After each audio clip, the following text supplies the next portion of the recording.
Welcome to the Frank and Lynn Corner Collection auction. It's a real pleasure for us to present this auction to you, and we hope that many of you will be able to journey to Wellington with us, if you're not already there, to view the collection in the Corner family home and perhaps even attend the auction, which will be held in a first for Art and Object in the New Zealand Portrait Gallery on Customhouse Quay in Wellington on Sunday the 18th of March at 4 p.m.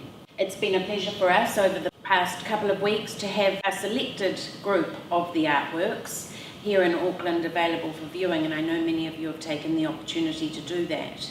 These works will now return to Wellington, ready and be prepared for the viewing, which will be held at the Corner family home, as I said, in Thorndon from Thursday the 15th of March, and we'll be there between 10 a.m. and 4 p.m. So please do take the opportunity to come in and see us in what will be a unique environment in which to view this wonderful collection.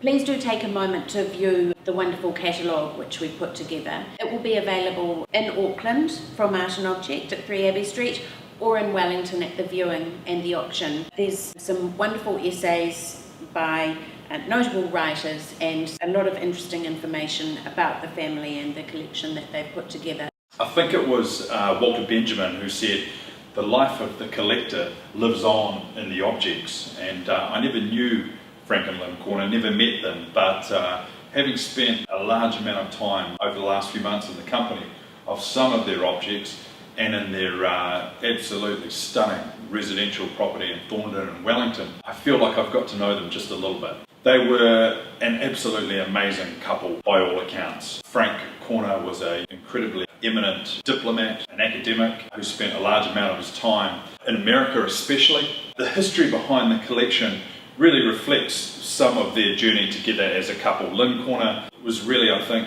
in many ways the driving force behind the collection. She was in charge of the Rutherford Trust collection for many years, which is now part of the Wallace Arts Trust collection here in Auckland. She was very involved with the Museum of New Zealand, the National Art Gallery, before it became Te Papa Tongariro, and together they assembled really quite an amazing collection of art, objects, and also a profound interest in architecture which comes through in the Thorndon property, where the magnificent gatehouse by Ernst Plischke.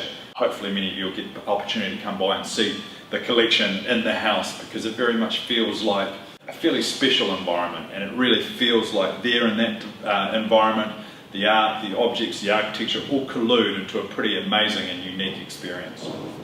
As with any great collectors or collections, all manner of objects exist, I think, in a pretty non-hierarchical manner in the Corner family home.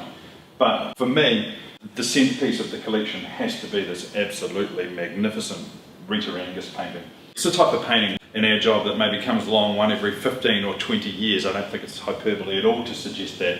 Rita Angus was an artist who, I guess it's fair to say, had a slightly vexed relationship with the market, insofar as she was never really part of a traditional dealer gallery type system. I don't think she ever really liked selling her paintings. She was so close to them. This particular work came into the Corner collection by virtue of an exhibition organised by the Smithsonian Institute in America that travelled around America. The works were for sale, and Frank Corner was very involved in the exhibition. There was this work here. Two other paintings now in the collection of Te Papa were in there as well. And there's a lovely sort of anecdote in the catalogue that you'll see reproduced where Frank Corner, as soon as the works are shown in the collection, he desperately wants to own this painting, to possess this painting, to live with this painting for a long period of time. But he feels that really the aim of the show is to expose New Zealand art to Americans, and that Americans should have the first right to really own this picture. So he waits until the end of the tour before he can purchase it, and thankfully no American takes up the right to buy it, and he manages to secure it, which he's absolutely delighted about. It's a 1969 painting entitled Storm, Hawke's Bay. I think these paintings of the Hawke's Bay really amongst the most iconic of Rita Angus's. You can see what's so special about it really is just the way that, I guess, the auratic glow, not unlike a Russian icon, Rita Angus has this unique ability to make the picture glow almost from within. And this is a beautiful example of that. Hawke's Bay was where Rita Angus grew up in the 1960s. She travelled from Wellington to Hawke's Bay really quite frequently to see her parents, who were elderly. She was incredibly close to the landscape. The painting really gains its heft, its visual punch through the manner in which she's layered through the landscape in these beautiful emerald greens and yellows. You can see a school bus meandering through back to this little town in the rear, and then this cubist or proto-cubist treatment of the sheds and the churches. It's iconic, and it's the New Zealand that we all grew up with, that we dream about, that we're so nostalgic about, encapsulated in a tour de force of New Zealand painting. This 1963 canvas by Colin McCann, Landscape Theme and Variations #1, is both unusual and archetypal in Colin McCann's serial landscape paintings. We of course associate Colin McCann's landscape work with specific places or regions, and so literally Colin McCann's career of landscape painting is literally like a Michelin Guide of New Zealand: North Otago, South Canterbury, the Titirangi works, the works in Muriwai, the works in Northland, the Northland panels of course. But this work is more generic and is really a summary of McCann's approach to the landscape.